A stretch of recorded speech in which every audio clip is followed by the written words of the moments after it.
नमस्कार दोस्तों, प्रिशा एकेडमी में आपका एक बार फिर से स्वागत है।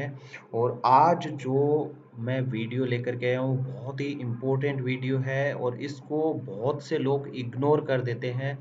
जबकि जब भी आप लाइफ इंश्योरेंस ले रहे होते हैं तब आपको इस जो डेथ क्लेम है इसका पूरा प्रोसेस पता होना चाहिए। तो इस वीडियो में मैं पूरी डिटेल्स है डेथ क्लेम से रिलेटेड वो बताने वाला हूँ। दोस्तों होता क्या है, जब भी हम इंश्योरेंस लेते हैं तो उसका प्रीमियम टाइमली पे कर रहे होते हैं, लेकिन हम कभी भी अपने घर वालों को अप उस इंश्योरेंस पॉलिसी का अगर डेथ हो जाती है तो उसको क्लेम कैसे पास करवाना है इसके बारे में नहीं बताते हैं।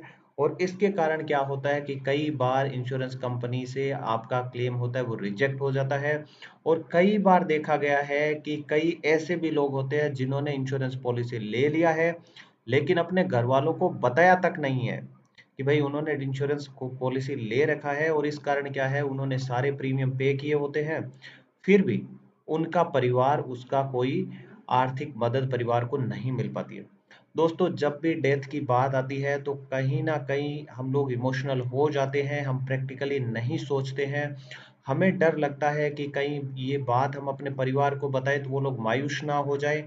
और कई बार देखा होगा आपने, जब भी आप अपनी फैमिली मेंबर्स से बात करते हैं कि भाई आपकी डेथ हो जाती है तो आप फैमिली मेंबर्स को क्लेम कैसे पास करवाना है, तो वो आपको ये कह करके चुप करवा देते हैं कि ऐसी अशुभ बातें मत करो। तो दोस्तों ये अशुभ बातें नहीं है, कम से कम क्योंकि आप प्रैक्टिकल बनिए और आपने जो इंश्योरेंस लिया है वो आपके परिवार को उसके क्लेम सेटलमेंट का पूरा प्रोसेस पता होना चाहिए। आप उनको फोर्स कीजिए वीडियो दिखाने के लिए, आप उनको बताइए।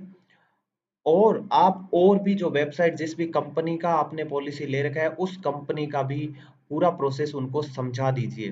दोस्तों डेथ होना, एक अगर यंग उम्र में किसी की डेथ हो जाती है तो परिवार पे क्या बीतती है वो जिस अफेक्टेड परिवार है वो ही समझ सकता है, कोई और उसकी जो दुख है उसको नहीं समझ पाता है।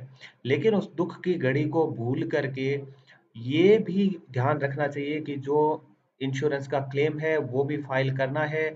दुख को जो आदमी चला गया उसको आप वापस नहीं ला सकते हैं, लेकिन उस व्यक्ति ने आपके लिए जो किया है, उस व्यक्ति ने आपको आर्थिक मदद पहुंचाने के लिए जो प्रीमियम पे किए थे, कम से कम उस व्यक्ति की आत्मा की शांति के लिए आपको वो क्लेम तो फाइल कर ही देना चाहिए।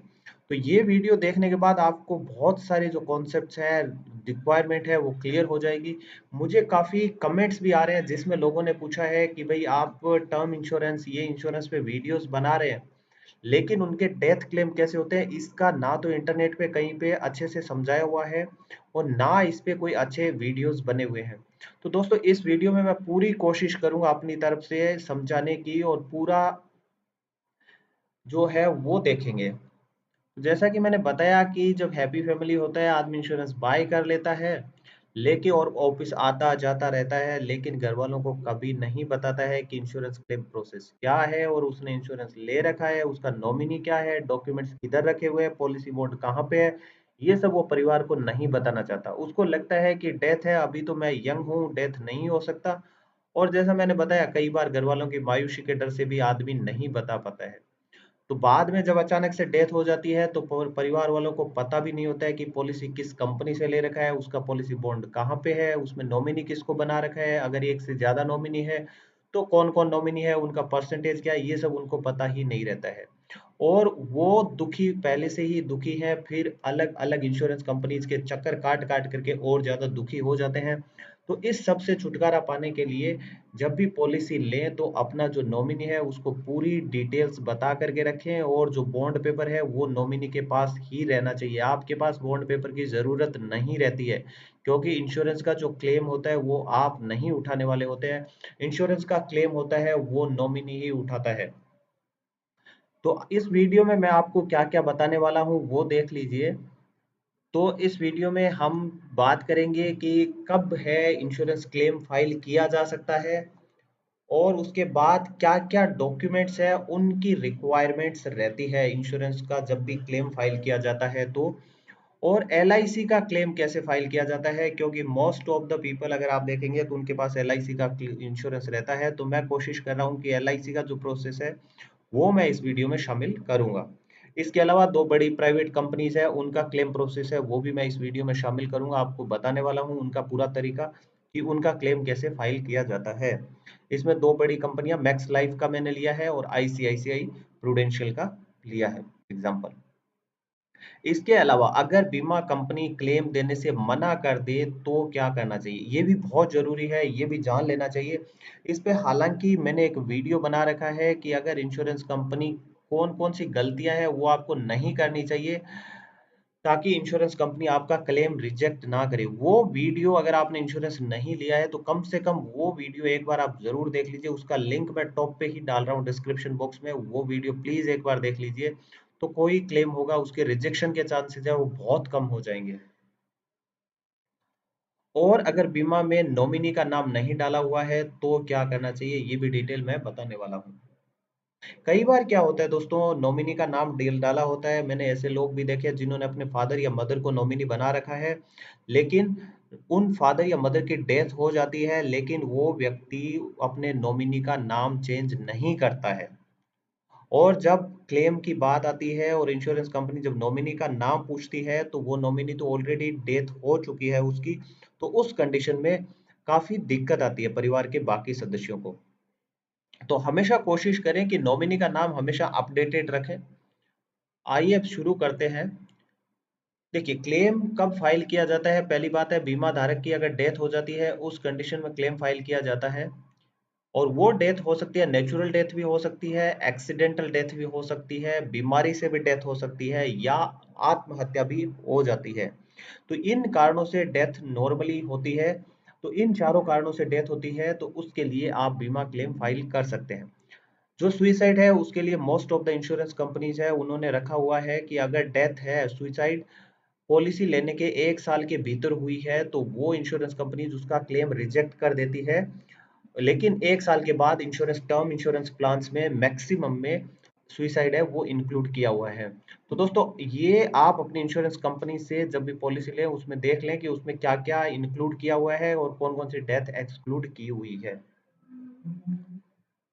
अब आइए अगला जो हमारी बात है वो है कि क्या क्या डॉक्यूमेंट्स है वो चाहिए होते हैं जब भी इंश्योरेंस का क्लेम फाइल करते हैं। तो इसमें पहले लेते हैं नेचुरल डेथ का, फिर एक्सीडेंटल डेथ का देखेंगे और फिर हम देखेंगे बीमारी से अगर डेथ होती है तो क्या क्या डॉक्यूमेंट्स चाहिए होते हैं। नेचुरल डेथ के टाइम पे डेथ सर्टिफिकेट चाहिए होता है। जो भी म्यूनिसिपालिटी या गांव का सरपंच है वो डेथ सर्टिफिकेट आपको इश्यू करता है, वो डेथ सर्टिफिकेट इंश्योरेंस कंपनी मांगता है। इसके अलावा नॉमिनी है उसके एड्रेस का डॉक्यूमेंट चाहिए होता है, नॉमिनी का फोटो आईडी चाहिए होता है। बीमा धारक की जो उम्र है उसका प्रमाण पत्र चाहिए होता है, उसकी एज का कुछ सर्टिफिकेट है डॉक्यूमेंट वो देना होता है। जैसे आप आधार कार्ड का पैन कार्ड का कॉपी कोई कॉपी दे सकते हैं।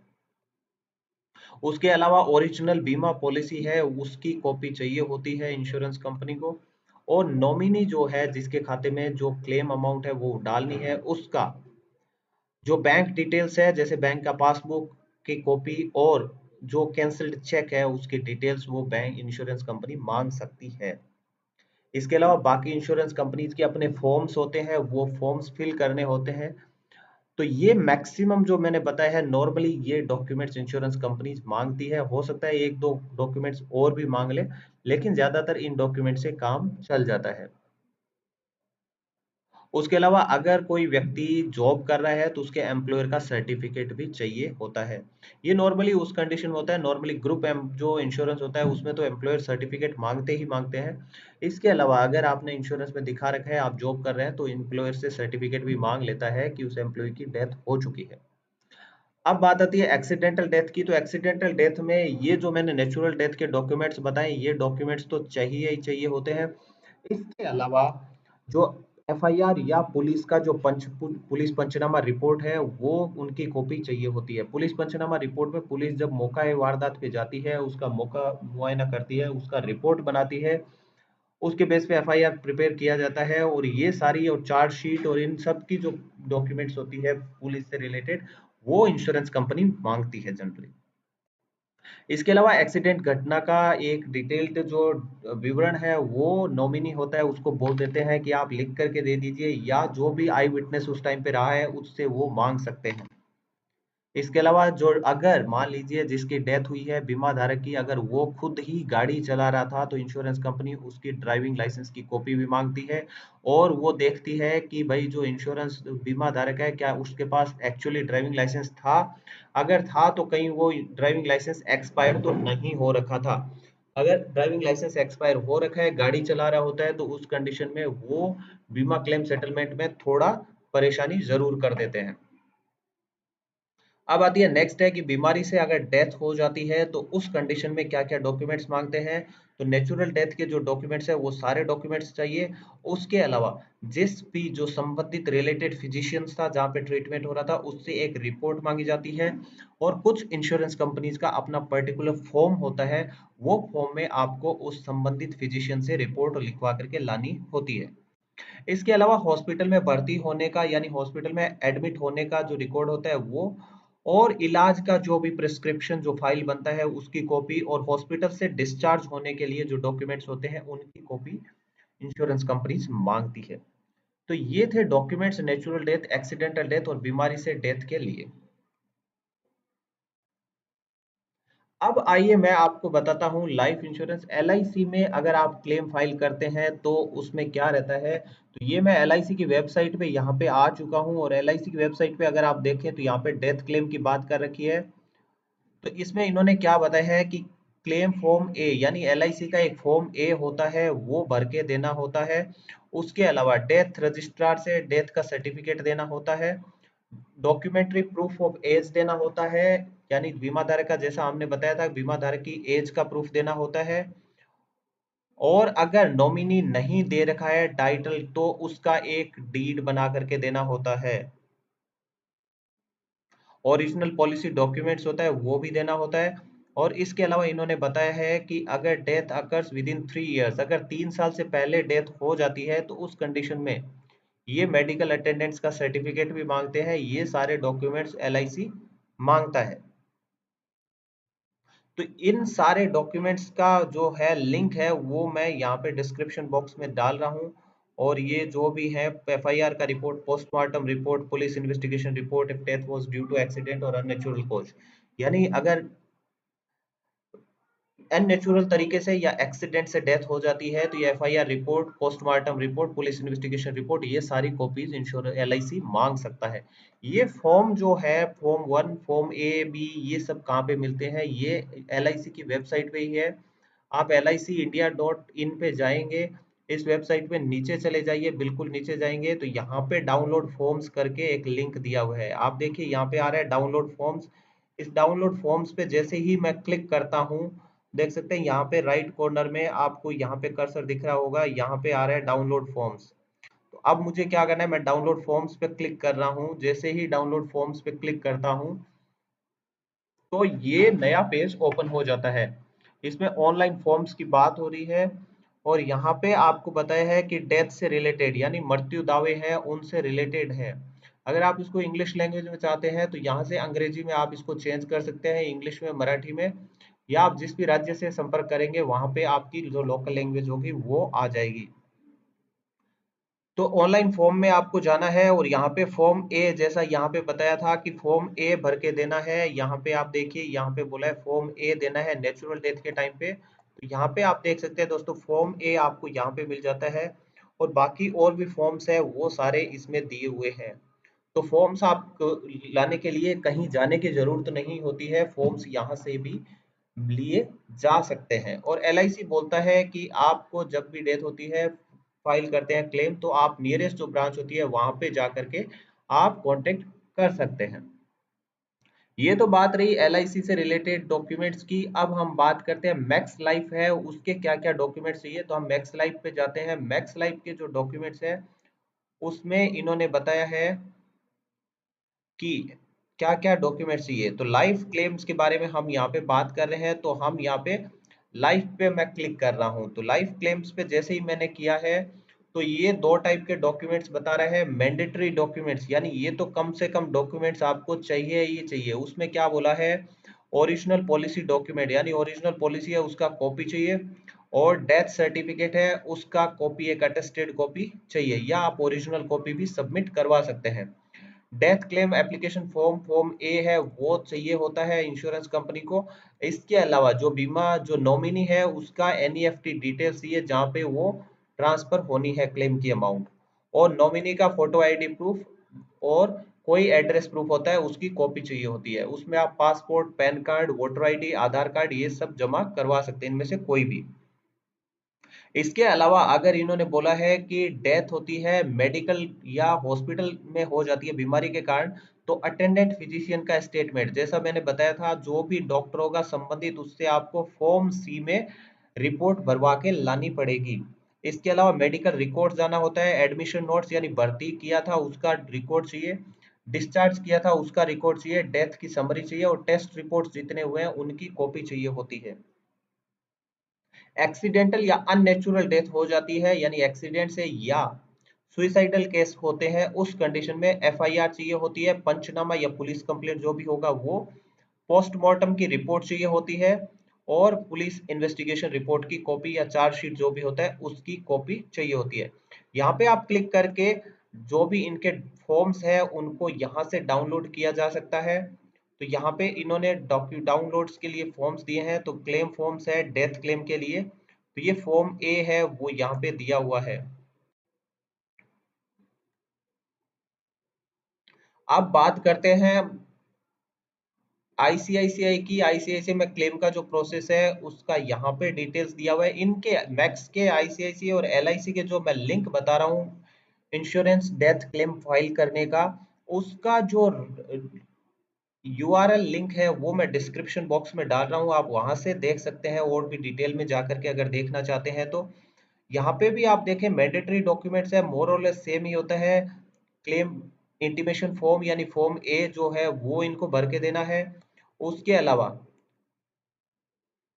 एम्प्लॉयर अगर है तो उसका सर्टिफिकेट देना है, डेथ सर्टिफिकेट देना है, जो नॉमिनी है उसका फोटो आईडी, एड्रेस प्रूफ ये सब देना होता है, कैंसल्ड चेक देना होता है। तो जैसा हम लोगों ने लिस्ट डाली थी वही डॉक्यूमेंट यहाँ पे इन्होंने बताया है आईसीआईसीआई प्रूडेंशियल ने।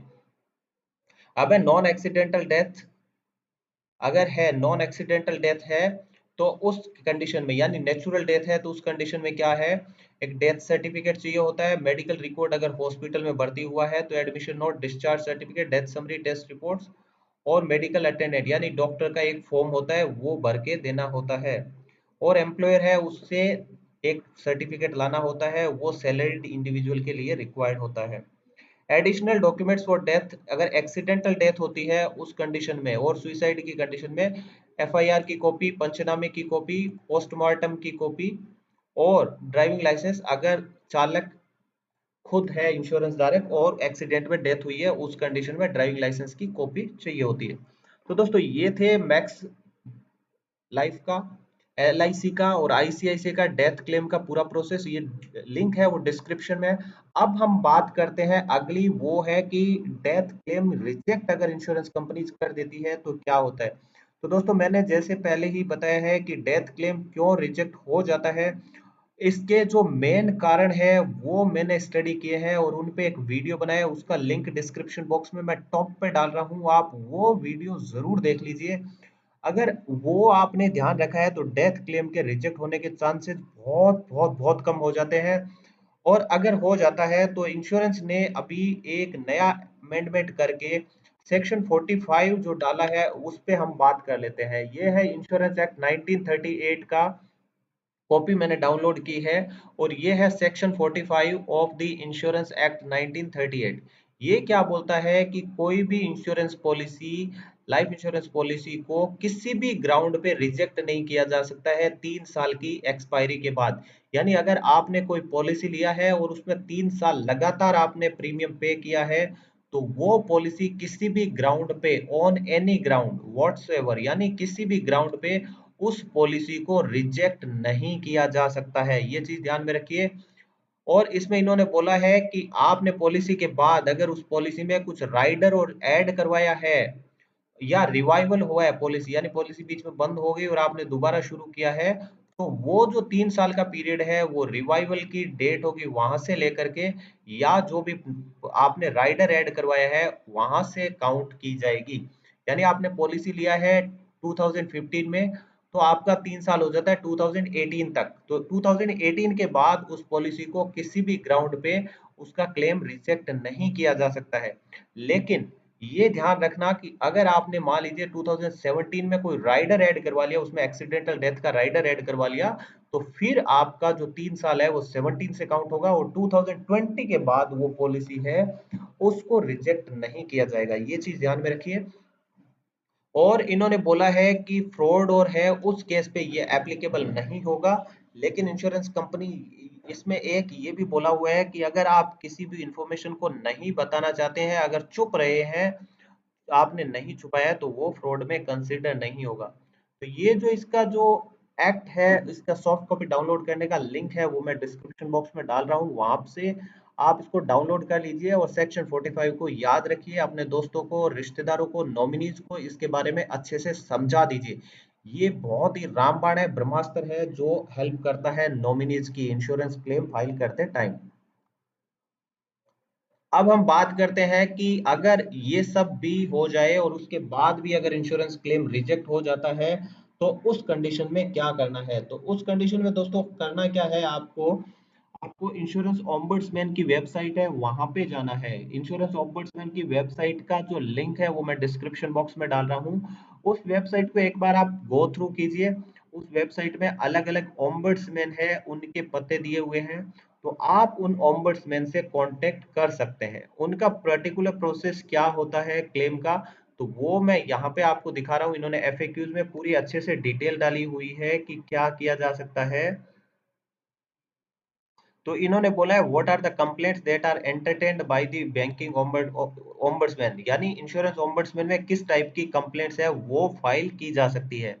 तो इनमें बताया गया है कि delay in settlement of claims, यानी क्लेम सेटलमेंट में अगर डिले हो रही है तो उसका भी आप इसमें कंप्लेंट कर सकते हैं। इसके अलावा अगर पार्शियल या टोटल रेपुडिएशन ऑफ क्लेम्स, यानी आपका पार्शियल रूप से या पूरी तरीके से क्लेम अगर इंश्योरेंस का रिजेक्ट हो गया है, तो भी आप इसमें फाइल कर सकते हैं। इसके अलावा और भी कंडीशंस है वो आप रीड कर सकते हैं, लिंक डिस्क्रिप्शन बॉक्स में है, देख लीजिए। क्लेम डालने का पता इन्होंने बताया कि सिंपल आप लेटर में नॉमिनी है वो क्लेम फाइल कर सकता है, फैक्स ईमेल से भी भेजी जा सकती है।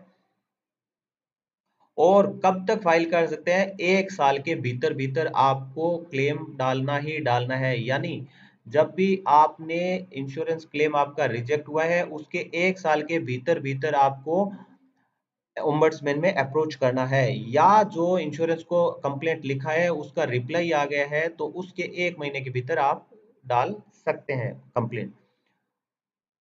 इसमें 30 लाख तक का इन्होंने बोला है कंप्लेंट आप ओम्बड्समैन में फाइल कर सकते हैं। उसके ऊपर का अगर कंप्लेंट है तो आपको कोर्ट में अप्रोच करना पड़ेगा।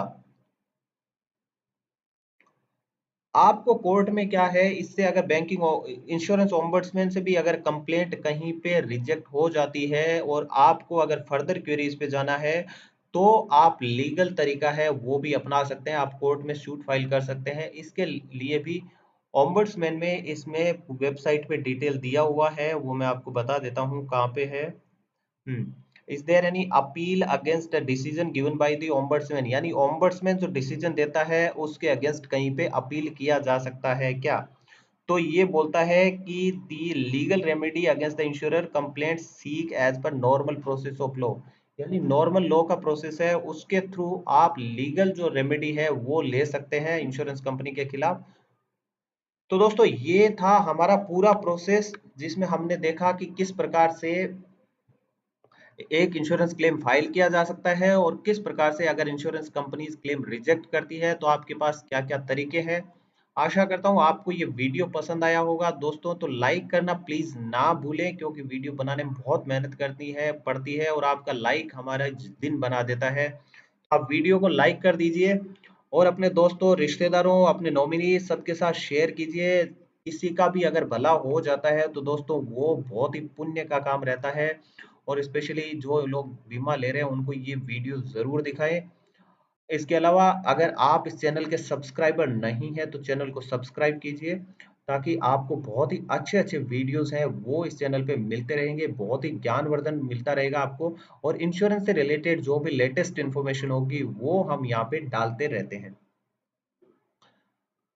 एक छोटा सा डिस्क्लेमर मैं यहाँ पे दे देना चाहता हूँ दोस्तों, मैं किसी बीमा कंपनी का एजेंट नहीं हूँ, ना ही मैं बीमा सेक्टर में काम करता हूँ। ये वीडियो इंटरनेट पर उपलब्ध मटेरियल के आधार पर तैयार किया गया है। इसका मकसद सिर्फ जानकारी बांटना है। इसका मकसद किसी प्रकार की निवेश सलाह देना नहीं है।